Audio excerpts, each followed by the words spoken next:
요게 이제 북면이고 요게 동쪽인데 이게 북쪽이죠. 요쪽에 여기에 거인의 방이라고 있습니다. 그러니까 푸시키의 방, 거인의 방인데 요 두 방이 제일 대표적이죠. 이 거인의 방은 지금까지 본 그런 관능적이고 에로틱한 또는 포르노적인 그런 장식이 아니라 전혀 다른 장식입니다. 매너리즘, 우리가 이제 미켈란젤로, 레오나르도 다빈치, 미켈란젤로, 라파엘로가 대표하는 것이 전성기 르네상스고, 전성기 르네상스의 그림이 너무 완벽하게 가니까 그 후대 사람들은 다른 방향으로 나갑니다.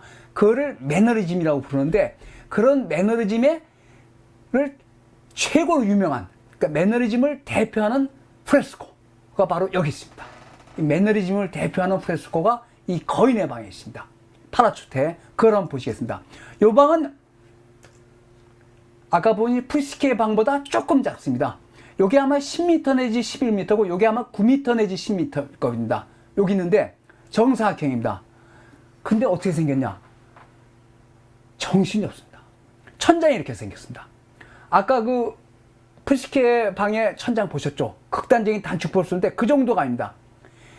천장은 이렇게 있고 옆 벽면은 더 정신이 없습니다. 정사각형 형태 육명체 방인데 북면, 동면, 서면, 남면에 그 사면이 있죠. 사면에 경계가 없어요. 경계를 이런 식으로 했습니다. 바닥은 회오리가 치고 있습니다. 그 완전히 카오스. 그래서 요 팔라초테의 거인의 방에 있는 이 장식이 매너리즘의 가장 유명한 프레스코입니다. 물론 매너리즘을 나타내는 패너나 이런 건 뭐 다른 데 많지만 프레스코는 이게 제일 유명합니다. 프레스코. 그래서 매너리즘이 뭔지 아주 단적으로 알 수 있습니다. 그걸 보시겠습니다. 요건 무슨 이야기냐면 거인들, 그러니까 그거를 기간토마키아입니다. 이 아까 말씀한 그 오비디우스의 변신 이야기에 따르면 거인족이 있었다는 거죠. 그러니까 거인족들이 그 제우스랑 사촌쯤 됩니다. 사촌쯤 되는데 거인족들은 땅에 와서 살고 제우스를 비롯한 올림피우스 그 산에 있는 올림피우스 산에 사는데 거인족들이 열받았단 말이죠. 저것들이 뭔데 저 산에서 지들이 신들이라고 다 세상을 좌지우지해. 그래서 거인들이 키가 크니까 산에 산을 쌓아가지고 맞으면 탑에 탑을 쌓아서 산으로 올라가기 시작했습니다. 그러니까 신들은 천상에 있으니까 사서 올라가기 시작했어요. 거인들이 공격을 하기 시작했습니다. 거인족들이.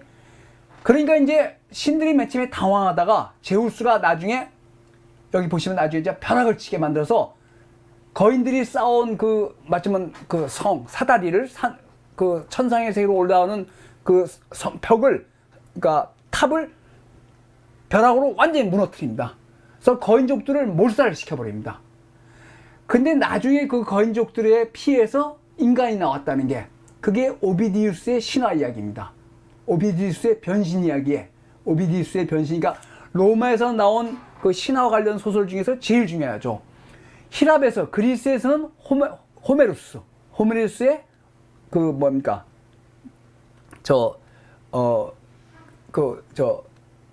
트로이 전쟁 이야기, 그러니까 호메루스의 그 이야기가 제일 중요하고 그 다음에 로마에서는 오비디우스의 변신 이야기가 제일 중요합니다. 변신 이야기. 그 호메루스의 트로이 전쟁하고 오디세우스 이야기가 제일 중요하고 로마에서는 변신 이야기가 제일 중요한데 그 변신 이야기에 따르면 제우스랑 거인족은 제우스를 비롯한 올림피스 산의 신하고 거인족은 사촌쯤 됩니다. 근데 거인족들은 대지의 여신의 아들 때문에 지상에 살았어요.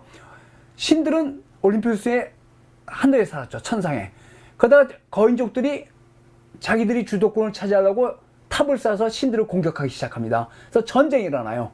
그렇지만 결국 그 전쟁은 거인족 학살을 끝납니다. 거인족 학살을 기간토마키아입니다. 기간토마키아. 근데 그 이야기를 그렸습니다. 그래서 나중에 거인족들이 다 학살된 다음에 그들의 피에서 인간이 나왔다는 뜻이죠. 그러니까 성경에서는 그 하느님이 만들지만 오비디우스의 변신 이야기, 오비디우스의 변신 이야기에서는 거인족들의 후손, 거인족들이 죽은 다음에 그 피에서 인간들이 태어난다 이런 이야기인데 하여튼 그 거인족과 올림피우스 산에 있는 신들의 전쟁을 그렸습니다. 그렇지만 거인족들이 패배한 이야기입니다. 근데 이 그림은 정말 혼돈 그 자체입니다. 한번 보시겠습니다. 자, 이런 식입니다. 벽면인데 보시면 알겠죠? 벽과 벽의 구분이 불분명합니다. 그 위에 천상인데 이런 식입니다. 요건 이제 나중에 보시고, 우선 천장을 보십니다. 천장은 둥근 천장인데 구름이 있고, 올림피우스 산들의 신들은 천장이야. 구름이 있고 거기 신들이 모여 있습니다. 신들이 모여 있는데, 그리고 네 귀퉁이, 이게 사각형, 정사각형 방이니까 평면이, 네 귀퉁이에는 바람의 신이 있습니다. 요 바람의 신에 의해서 귀퉁이가 동서남북이 갈라집니다. 그것은 아닌데 하여튼 천장을 먼저 보여요. 이게 천장화입니다. 천장인데 천장을 보면 여기도 극단적인 단축법을 썼습니다. 이게 제우스입니다. 여기 올림피우스에 여러 신들이 모여 있는데 맨 가운데를 보죠. 이게 약간 그러니까 약간 오목한 둥근 천장인데 마치 뭡니까? 돔이 아주 깊이 파진 돔 건물처럼 보이죠. 눈속임입니다. 단축법입니다. 눈속임. 그러니까 약간 오목한 둥근 천장인데 깊이 큰 돔이 있는 것 같지만 아니지만 눈속임입니다. 그리고 더 나가서 자, 미켈란젤로가 시스티니 예배당의 천정화에서 이게 눈속임인데 건물 있죠. 그러니까 이건 평면적입니다. 그죠? 이런 건물에 있는 것처럼 여기다 그렸는데 이거는 뭡니까? 여기 뭡니까?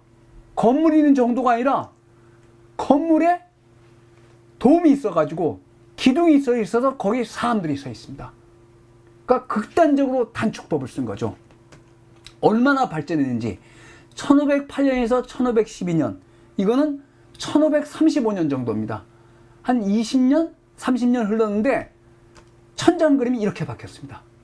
여기 보시면 제우스의 왕자, 위로 발다키노, 그 양산, 왕이 쓰는 거대한 양산 같은 발다키노가 있고 그 위로 돔이 있는 것처럼 보입니다. 돔 지붕이 있고 거기 기둥들이 서 있어요. 그리고 거기에 사람들이 있습니다. 1508년에서 1512년에 미켈란젤로의 천장화, 1535년경에 1532년 35년에 줄리오 로마노의 팔라초 테의 거인의 방의 천장화. 정말 빨리 배웠죠. 여기 마치 기둥이 서 있는 것처럼 보이잖아요. 그리고 여기 뭡니까? 사람들이 아래를 쳐다보면서 저건 난리 났네. 왜냐면 거인족들이 쳐들어오니까 올림피우스 산의 신들이 난리가 났거든요. 그러니까 보십시오. 아래를 쳐다보면서 저건 난리 났네. 보시죠. 이게 마치 이렇게 되어 있습니다. 그러니까 약간 오목한 둥근 천장인데 이게 이렇게 되어 있어서 건물이 서 있는 것처럼 기둥으로 쫙 세워가지고 거기 사람들을 배치해서 아래를 내려다보고 있는데 아주 극단적인 단축법입니다. 여기서 시작됐죠. 사람들이 내려보면서 아래를 내려다보면서 저 난리 났구나 이렇게 쳐다보는 겁니다. 이건 뭡니까? 아까 본 만테냐 이 그림, 또 멜로초 다 폴리가 로레토라는 이것도 한번 우리가 봤습니다. 이게 천사들이 붕붕 떠 있는 것처럼 단축법이죠. 그래서 처음에 여기서 시작했습니다. 만테냐 1460-70년대, 그리고 그다음에 멜로초 다 폴리가 예배당, 그러니까 조그만 성당 내 방에 천사들을 단축법, from below to above, 마치 위에서, 그러니까 극단적인 로앵그샷을 쏜 것처럼 이거 한번 봤죠? 천사들이 붕붕 떠 있잖아요. 그 마치 여기 이게 그냥 볼록 오목한 천장인데 완전히 돔이 있는 것처럼. 아까 그다음에 뭡니까? 코레조가 파르마가 여기 있습니다. 만토바에 가깝습니다. 줄리오 로마 이거 당연히 갔죠. 파르마의 요 직전에 파르마 대성당의 여기 요 도만을 성모 승천이라는 요게 10m 11m입니다. 10m 11m인데 요런 돔을 이렇게 장식했습니다. 이 그림이 1520년, 66년에서 1530년. 그러니까 줄리오 로마노의 아까 그림보다 한 5년 정도, 3, 4년 정도 빠른 그림입니다. 3, 4년 정도. 이게 나중에 바로크 시대에 굉장히 유행하는데, 이건 천장화 장식에서 굉장히 중요한 단계입니다. 그러니까 천장화 장식이 이런 단축법, 만테냐, 멜로초다 포를리, 그리고 코레조의 파르마 대성당의 중앙돔 장식, 성모승천인데 이건 나중에 바로크 할 때 보시겠지만 떠다니고 난리가 났죠. 난리가 났는데 이런 걸 해서 여기에 이런 식으로 이 팔라초테의 거인의 방의 천장을 이런 식으로 장식을 했습니다. 굉장히 유명한 그림입니다. 굉장히 정말 완전히 눈속임도 이런 눈속임인데 극단적인 단축법을 썼습니다. 이걸 단축법입니다. 단축법. 그 다음에 이제 뭡니까? 신들이 난리가 났습니다. 밑에서 쳐들어오니까 막 뭘 집어 던지고 아래로 던지잖아요. 집어 던지고 막 저것 봐라고 난리가 났는데, 그래서 다양한 이게 아폴론지 하여튼 다양한 신들이 지금 난리가 났고, 신들이 지금 난리가 났습니다. 난리가 났고, 재밌는 게 신들이 난리가 나니까 여기 있는 기둥의 사이에 있는 사람들이 쳐다보면서 저거 불구경하고 있습니다. 불구경. 그러니까 유머죠. 신들이 난리가 났고, 그러니까 어떻게 됩니까? 제우스가 나섰습니다. 제우스가 신들을 소집해서 벼락, 이게 이제 헤라입니다. 그러니까 주피터랑 유노죠. 주노. 로마 신화에서는, 그리스에서는 제우스고 로마 신화에서는 주피터니까 그 벼락을 받아서 벼락을 칩니다. 제우스가 이제 열받아서 벼락을 칩니다. 벼락을 치니까 어떻게 되냐? 벼락을 치니까 탑이 무너집니다. 근데 여기 보시면 요 천장의 내구퉁에 바람의 신이 있습니다. 바람의 신. 이들이 동서남북을 구분해 줍니다. 그렇지만 동서남북을 구분해 주는데 보시면 알겠지만 잘 구분이 되지 않습니다. 여기 신입니다. 그러니까 이게 동면이고 이게 아마 동면이고 북면인데 근데 동서남북이 요 바람의 신으로 구분됐지만 그림은 구분이 되지 않습니다. 그러니까 벽과 벽 사이에 경계가 없어졌습니다. 경계가 없어서 그걸 한번 자세히 보시겠습니다. 처음에는 동면에서 시작됩니다. 벼락을 치니까 무너졌습니다. 탑들이. 그래서 거인들이 깔리는 관계입니다. 거인들이. 이게 동쪽 면입니다. 구름이 있고 여기 이제 이게 동면이니까 이쪽이 북쪽이겠죠. 그러면 요게 장면인데 여기 거인들이 탑이 무너진 그 돌틈에 깔려 있습니다. 그래서 이렇게 웨누바의 거인, 이런 거인들, 이거 보시면 뭡니까?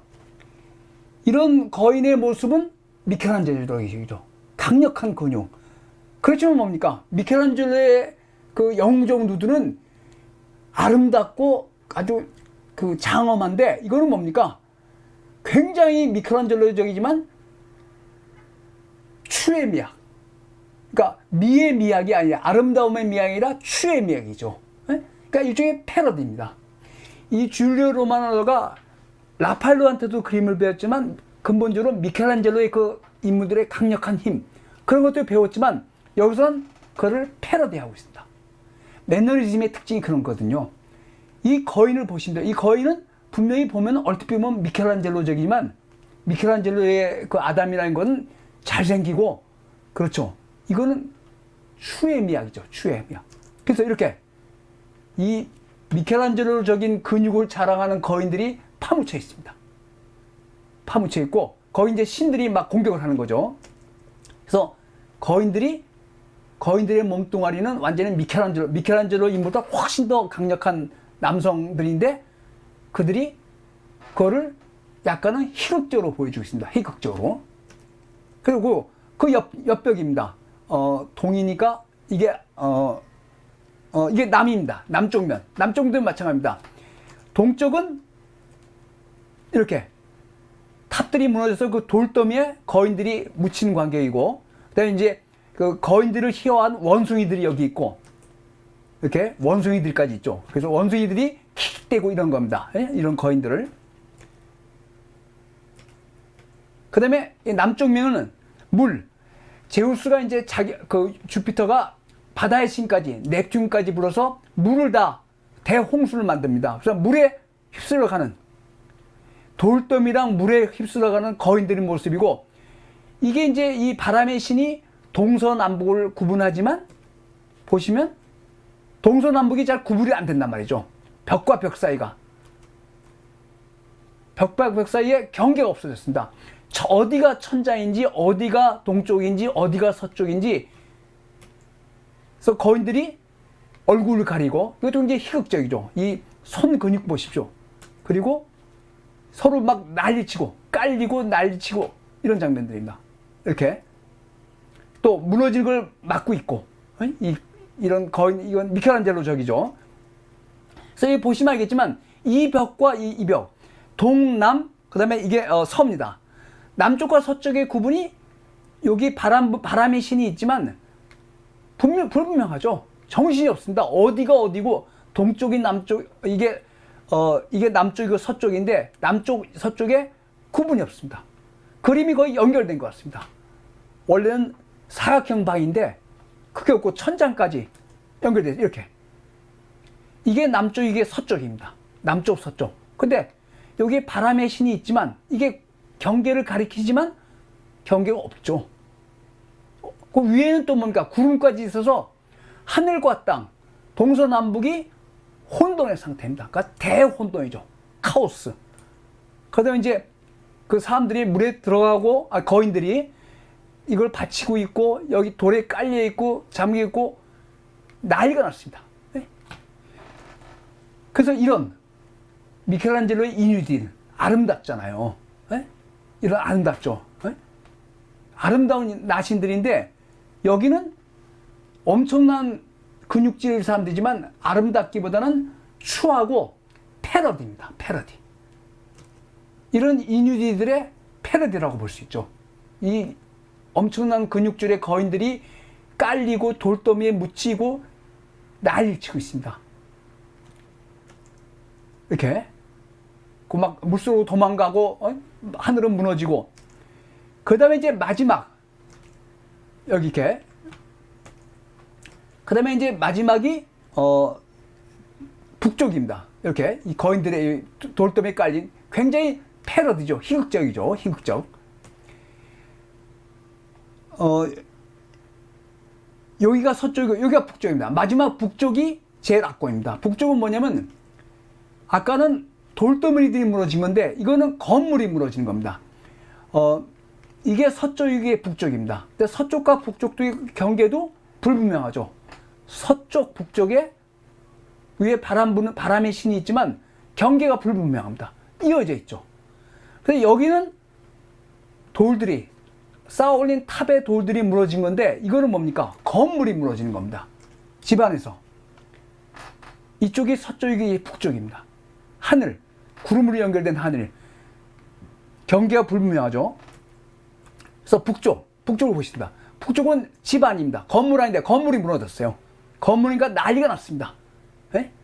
거인들이 이제 건물이 무너지니까 난리가 나서 사람들이 서 있는데, 이런 그 원기둥, 둥근 기둥들이 무너져서 거인들이 거의 깔리고, 이렇게 건물에 이 근육줄, 이런 사람들이 깔리고, 그 다음에 이 사람의 자세는 시스틴 예배당에 미켈란젤로가 걸린 요나, 여기 이 요나의 자세를 패러디한 겁니다. 그죠? 그러니까 이 요나의 이 당당한 이 누드, 남성 누드 보십시오. 이거는 뭡니까?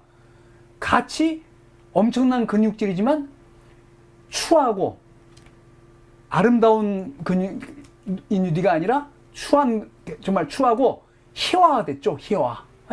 희화화됐죠. 이렇게.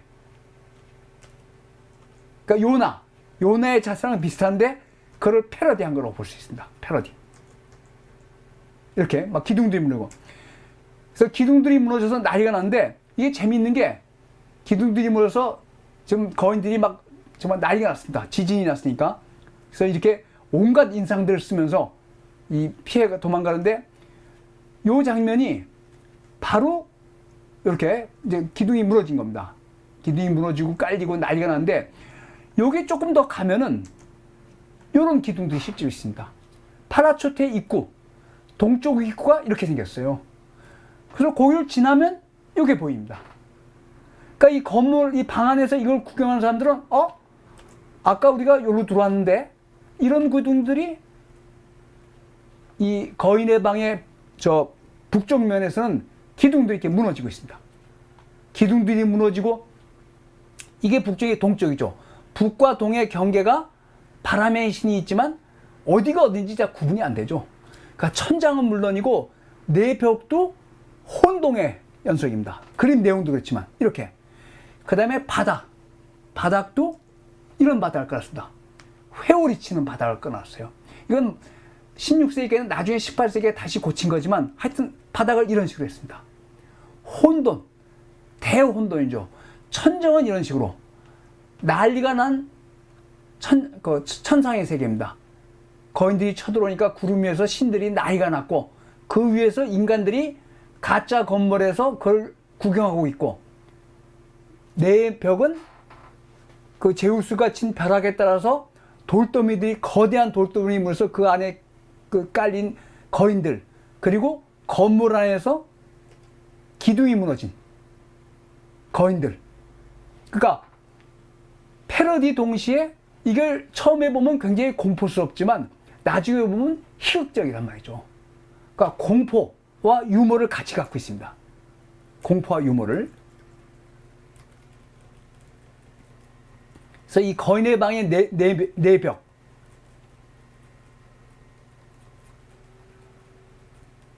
그러니까 미켈란젤로. 우리가 이제 이런 근육질 남자는 뭐 남성 이런 건 미켈란젤로 최고인데 미켈란젤로의 누드는 아름답고 좀 관능적이고 그렇죠. 굉장히 아름답지만 여기 줄리오 로마노는 미켈란젤로적인 근육을 썼지만 훨씬 과장하고 훨씬 공포적 또는 희극적으로 했단 말이죠. 그러니까 이런 세계가 뭡니까? 만화의 세계죠. 만화. 그러니까 우리가 그렇잖아요. 우리 지난번에 뭐 다크 나이트 봤지만 그 배트맨이나 뭐 슈퍼맨이나 원래 뭡니까?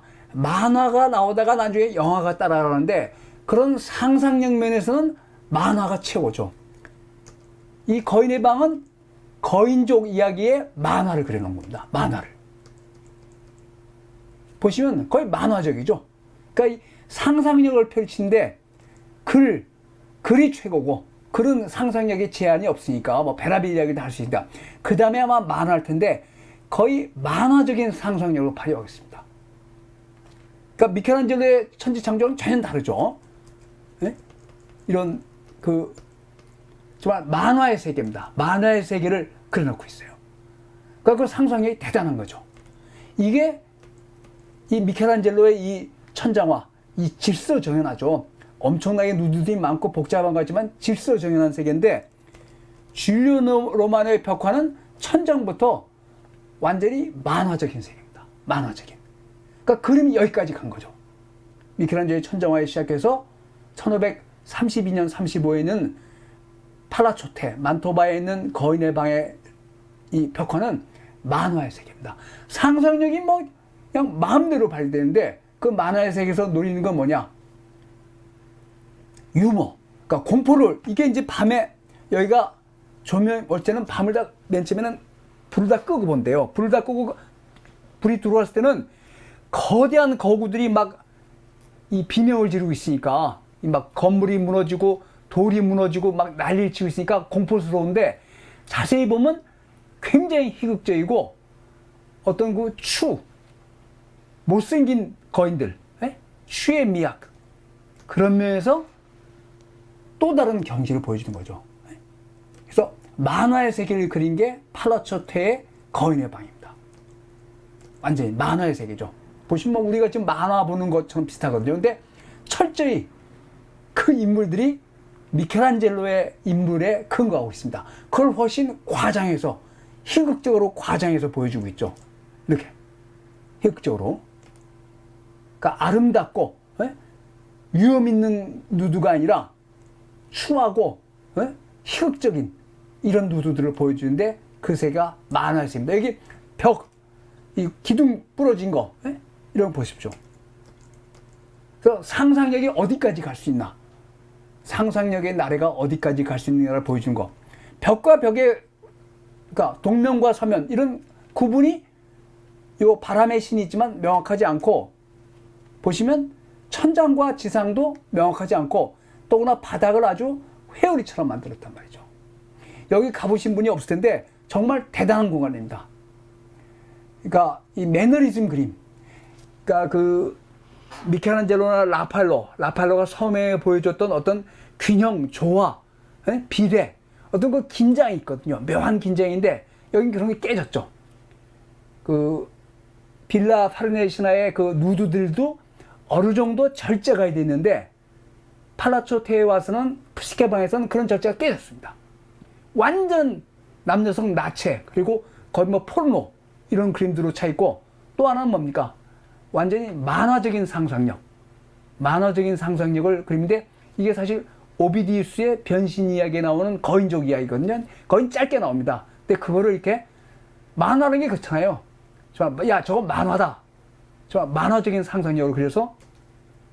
그래서 요거는 요 팔라초테도 나중에 1630년, 한 100년 후에 그 란치크네이트들, 로마를 약탈한, 1520년에 로마를 약탈한 란치크네이트들이 여기도 접수합니다. 해서 이렇게 낙서를 해놓는데, 뭐 그거는 근데, 요, 거인의 방, 여기 있는 거인의 방, 그러니까 프스키의 방은 에로티즘, 뭐 거의 포르노적인 에로티즘이 가득 찼고, 거인의 방은 만화적인 상상력에 의해서 이 매너리즘의 어떤 방향을 제시해 준 거죠. 만화적인, 완전히 그림을 완전히 만화적으로 그려서. 그래서 요게 요 만토바의 남쪽에 있는 팔라초테입니다. 팔라초테. 그래서 요 두 방. 근데 이거의 원래 모델이 빌라 파르네시나에서 왔단 말이죠. 근데 그거를 이제 완전히 흐드러지게. 그러니까 여기는 어느 정도 누들 그리도 절제랑 균형, 조화, 비례 이런 걸 중시했는데 이런 식이죠. 근데 이거는 완전히 그게 깨졌죠. 그런 맞으면 고삐가 풀린 거죠. 고삐가 풀려서 아주 극단적인 에로티즘, 그리고 이 천장과 지상 다 이 경계가 불분명한단 말이죠. 완전히 혼돈의 대혼돈의 세계인데, 그게 어떤 심각한 이야기보다는 패러디랑 희극적인, 미켈란젤로적 인물을 아주 과장하게 그리면서, 그러니까 미켈란젤로 때 많이 배웠습니다. 로마노도. 그러니까 자기가 따로 이렇게 그런 거에 인물을 받았지만 전혀 다른 세계를 보여준 거죠. 미켈란젤로의 그 영웅적 누드라고는 전혀 다른 세계에 보여준 게 바로 줄리오 로마노입니다. 그러니까 재주가 대단한 사람이죠. 이 팔라초테를 다 여기서 빌라 파르네에서 라팔로랑 같이 작업한 그거를 바탕으로 이 팔라초테에서 이게 만토바에 있거든요. 만토바에 있는데 이거는 하여튼 매너리즘을 대표하는 그 벽화 프레스코로 장식돼 있다. 그 제일 유명한 방이 푸스키의 방하고 거인의 방이다. 그래서 푸스키의 방은 에로티즘, 이거는 어떤 만화적인 상상력의 세계를 잘 보여주고 있는 방입니다. 예, 오늘 여기까지 하겠습니다.